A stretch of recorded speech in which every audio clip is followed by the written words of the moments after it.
നമസ്കാരം. ഭജഗോവിന്ദം എന്നു തുടങ്ങുന്ന ശ്രീമദ് ശങ്കരാചാര്യരുടെ 32 ശ്ലോകങ്ങളുള്ള കൃതി നിങ്ങൾക്കായി 8 ഭാഗങ്ങളിലായി അവതരിപ്പിക്കപ്പെടുന്നു. ഇതിൻ്റെ മൂലകൃതി മോഹമുദ്ഗ്രഹ എന്ന പേരിൽ സംസ്കൃതത്തിലാണ്. മലയാള പരിഭാഷ പ്രൊഫസർ എം ഗീതാദേവി രചിച്ചിരിക്കുന്നു.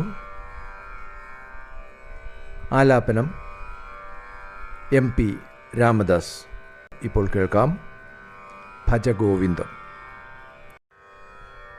ശ്ലോകം 1. ഭജഗോവിന്ദം ഭജഗോവിന്ദം ഗോവിന്ദം ഭജമൂഢമതേ സംപ്രാപ്തേ സന്നിഹിതേ കാലേ നഹി നഹി രക്ഷതി ഡുകൃഞ്ജകരണേ. പരിഭാഷ: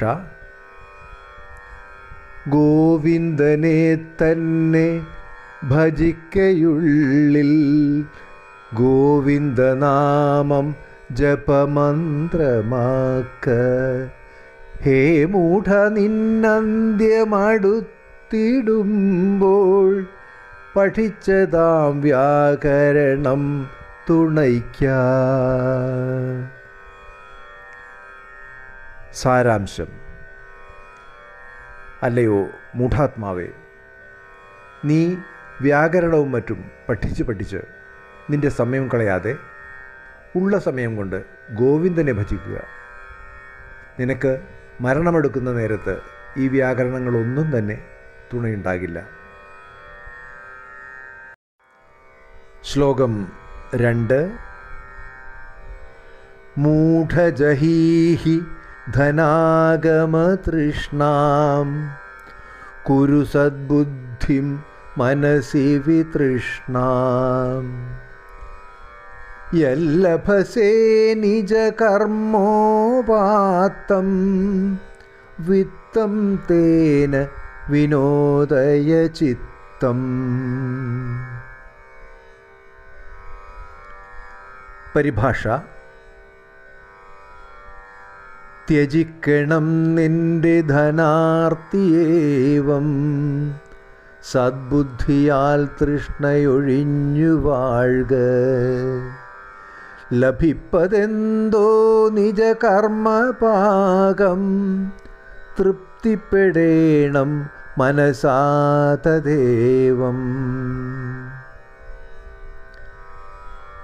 സാരാംശം: ഹേ മൂഢ, ധനാഗമത്തിൻ്റെ തൃഷ്ണ നീ ത്യജിച്ച് മനസ്സിൽ നല്ല വിചാരം വളർത്തൂ.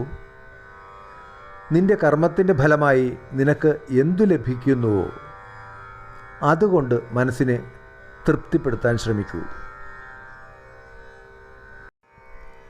ശ്ലോകം 3. നാരീസ്തന ഭരനാഭീദേശം ദൃഷ്ട്വാ മാഗാ മോഹാവേശം.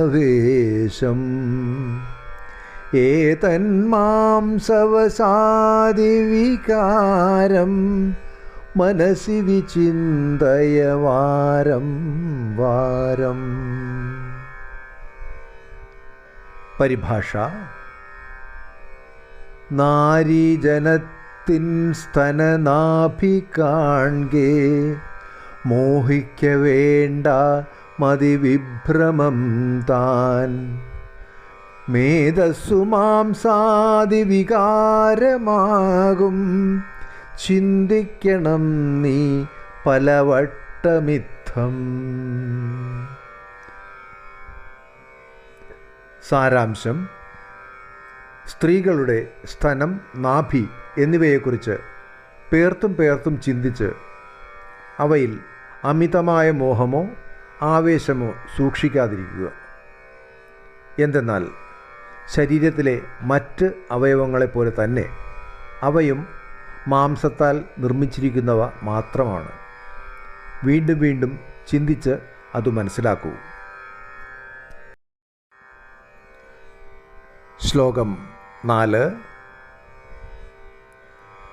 നളിനീദള ഗതജലമതിതരളം തദ്വജ്ജീവിതം അതിശയചപലം വിദ്ധി വ്യാധ്യഭിമാനഗ്രസ്തം ലോകം ശോകഹതം ച സമസ്തം. പരിഭാഷ: അംഭോജപത്രസ്ഥിത നീർക്കണം പോൽ നിൻ ജീവിതം ചഞ്ചലമസ്ഥിരം താൻ. രോഗം മതം ശോകമിതം ഗ്രസിപ്പൂ ലോകം സമസ്തം മരുവുന്നതിത്ഥം. സാരാംശം: താമര ഇതളിലെ നീർത്തുള്ളി പോലെ തരളവും അസ്ഥിരവുമാണ് മനുഷ്യജീവിതം. രോഗം, അഹന്ത എന്നിവയാൽ ഗ്രസിക്കപ്പെട്ട് ലോകത്തിൽ എല്ലാവരും ദുഃഖിതരായി കഴിയുന്നു.